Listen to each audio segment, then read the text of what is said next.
두 번째는 개똥벌레 같은 입다예요. 입다는 창녀의 아들로 태어났습니다. 그러나 입다는 나름 당당하게 살았던 것 같습니다.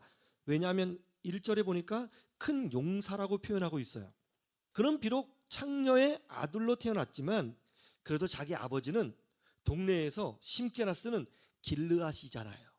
아버지가 좋은 분이잖아요. 아버지가 능력 있는 분이지 않습니까? 그래서 나름 어깨에 힘을 주고 살려고 노력했던 것 같습니다. 그리고 자기 자신이 생각하기를 나는 길르앗 가문의 일원이다, 이렇게 생각을 하며 살려고 했던 것 같아요. 아니 어쩌면 자기 자신이 창녀의 아들이라는 사실을 더 가리고 싶어서 의도적으로 그렇게 행동했을 수도 있을 것 같습니다. 그런데 어느 날 본처의 아들들이 찾아와서 입다를 짓밟아 버리죠. 야, 창녀의 자식 주제에 어디 우리 가문인 척 하는 거야? 이 천박한 놈이, 넌 우리 집 사람 될 수 없어. 그 말 한마디가 입다를 무너뜨리죠. 그런 말을 들었을 때 입다가 그 형제들과 싸울 수 있었어요. 근데 싸우지 않았어요. 성경에 보니까 아주 묘한 단어가 하나 있어요. 그게 뭐냐면 3절에 이렇게 돼 있어요. 이에 입다가 그의 형제들을 어떻게 했다고요? 피하여. 왜 피했을까요? 힘이 부족해서요? 죽을까 봐요? 아니에요. 입다가 더 힘세요. 입다가 더 강합니다. 근데 왜 피했어요? 자신의 감추고 싶은 약점을 드러내고 그것을 떠들고 그것을 밟아버리니까 자기 자신이 너무 초라하고 비참해서 무너진 겁니다. 피한 거죠. 얼마나 비참했을까요? 정말 자기 자신이 벌레처럼 느껴졌을 것 같아요.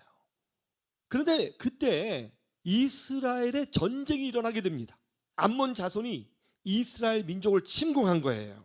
길르앗 사람들은 암몬 자손을 막아낼 힘이 없었습니다. 그리고 길르앗 사람들을 끌어줄 리더도 없었어요. 그래서 길르앗 사람들이 다급하게 입다를 찾아갑니다. 그리고 사사인 입다 앞에서 간청을 합니다. 아니 지금 전쟁이 났어. 자네가 좀 어떻게 좀 해주면 안 되겠나? 그러자 입다가 이렇게 말을 하죠.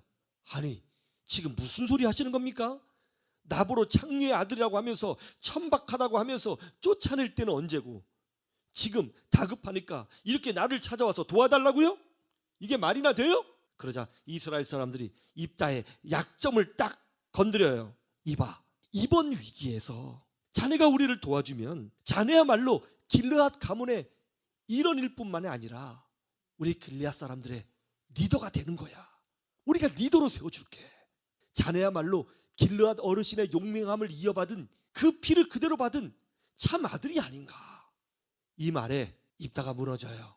사람은 자신의 약점, 자신의 결핍을 채우려고 몸부림치는 경향이 있어요.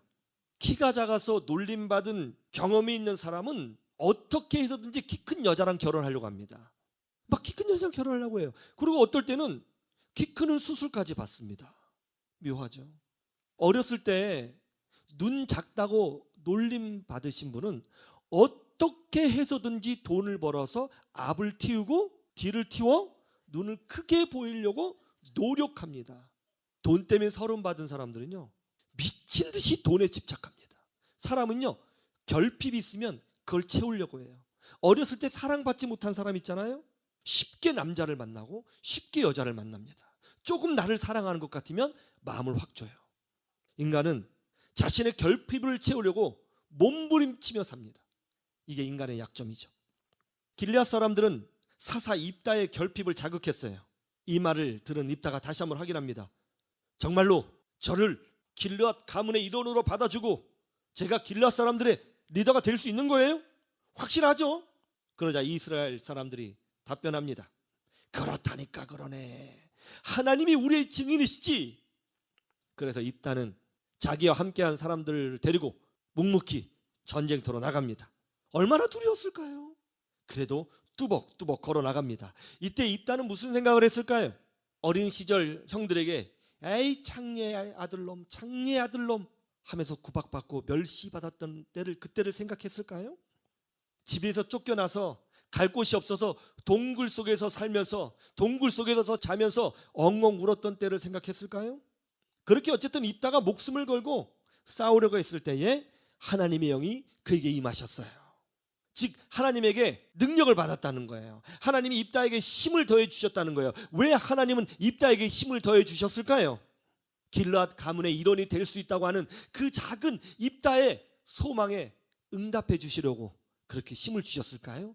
아니면 입다가 그동안 살면서 받았던 그 서름을 위로하고 그를 세워주시려고 힘을 주셨을까요?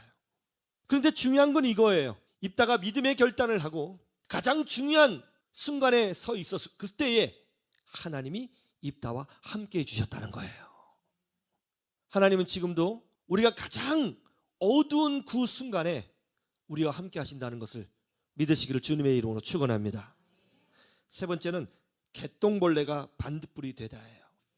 창녀의 아들이라고 무시했던 입다는 어떤 사람이었을까요? 그냥 힘만 무지개 쓴 사람이었을까요?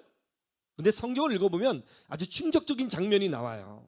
첫째는 입다가 국제 외교 절차에 매우 익숙했다는 거예요.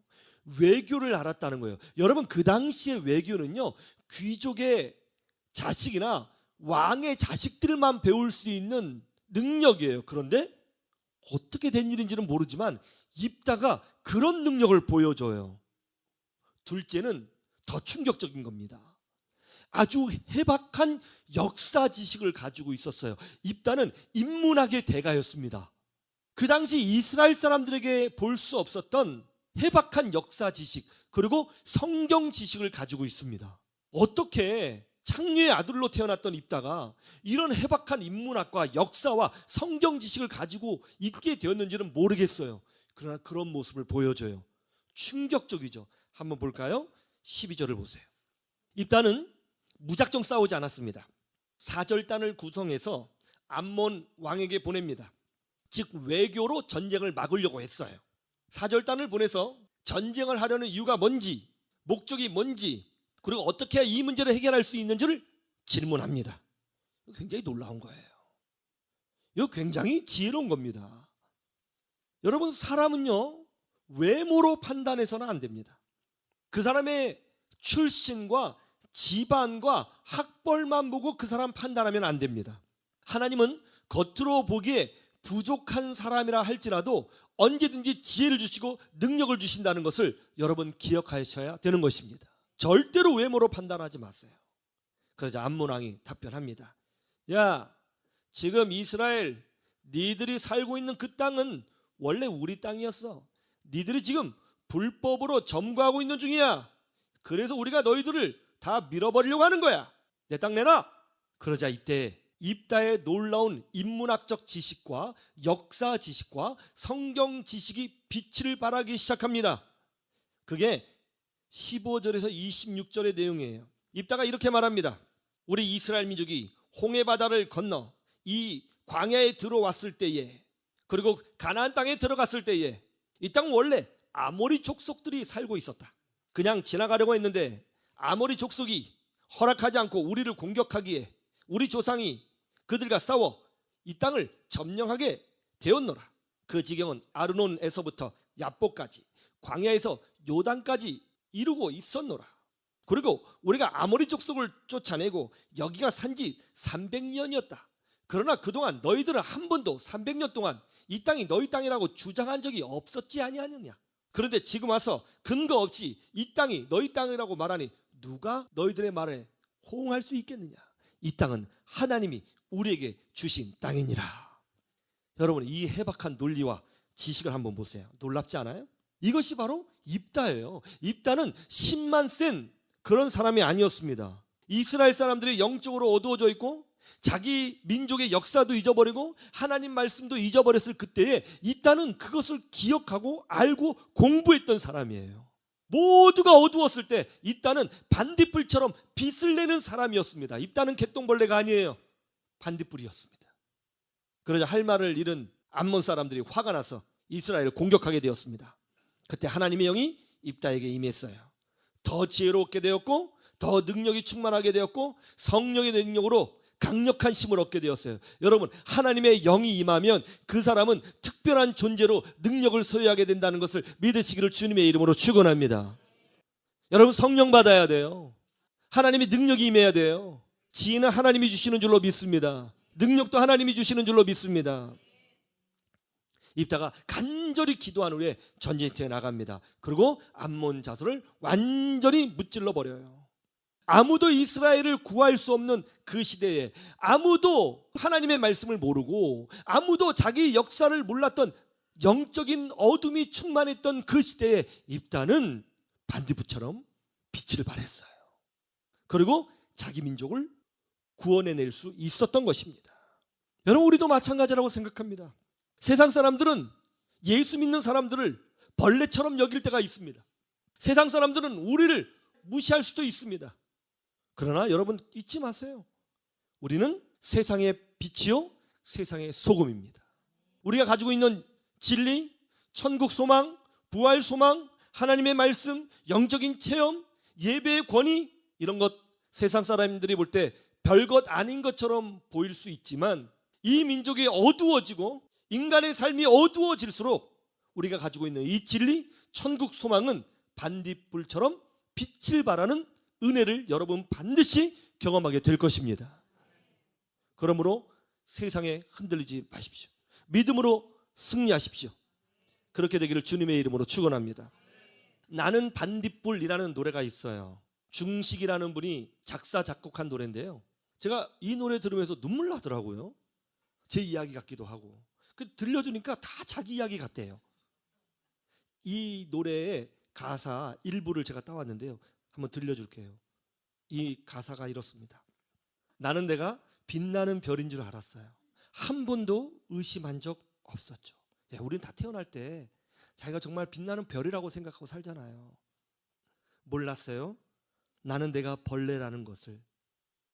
살다 보니까 실패하고 무너지고, 나는 이 정도밖에 안 된 사람이었구나, 벌레였구나 알았다는 거죠. 그런데 반전이 일어나요. 그래도 괜찮아, 난 눈부시니까. 하늘에서 떨어진 별인 줄 알았어요. 소원을 들어주는 작은 별. 몰랐어요. 나는 내가 개똥벌레라는 것을. 그래도 괜찮아, 나는 빛날 테니까. 나는 내가 빛나는 별인 줄 알았어요. 한 번도 의심한 적 없었죠. 몰랐어요. 나는 내가 벌레라는 것을. 그래도 괜찮아, 난 눈부시니까. 딱 입다가 불러야 되는 노래 같지 않아요? 그렇죠? 우리가 예수님을 믿고 십자가의 보혈로 죄사함을 경험하고 하나님의 자녀가 된 우리는 부족해도 빛을 발하는 반딧불 같은 존재가 되었다는 것을 믿으시기를 주님의 이름으로 축원합니다. 물론 우리는 별이 아닐 수도 있어요. 그러나 적어도 우리는 빛을 발하는 존재예요. 너희는 세상의 빛이요 세상의 소금이라. 그리고 우리는 축복의 통로입니다. 이 진리로 승리하시기를 주님의 이름으로 축원합니다.